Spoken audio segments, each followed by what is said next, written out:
बात करने वाले जानवरों का बाग दारिया एक शर्मीली और अकेली बच्ची थी जो अपने छोटे से घर के पिछवाड़े में वक्त गुजारना पसंद करती थी। एक दिन पुराने बलूत के दरख्त के करीब खुदाई करते हुए इसे एक जंग आलूद चाबी और अंगूरों में ढका छुपा हुआ दरवाज़ा मिला। जब इसने इसे खोला तो इसका दिल धड़का और रंग बिरंगे फूलों, चमकती हुई नदियों और हर किस्म के जानवरों से भरे एक, लेकिन ये आम जानवर नहीं थे, वो बात कर सकते थे। ओलिवर नामी एक अक्लमंद बूढ़े अलू ने इसे गर्मजोशी से सलाम किया। खुश आमदीद आर्या।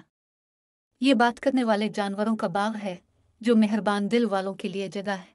हर जानवर का एक मुनफरिद मसला था। बेला गुलहरी को अपने बालवा नहीं मिल सका, फेलिक्स लूमड़ी अपनी हिम्मत हार चुकी थी और लोना खरगोश जंगल को तलाश करने से बहुत खौफजदा था। आर्या अगरचे खुद पर यकीन नहीं रखती थी, उसने मदद करने का फैसला किया।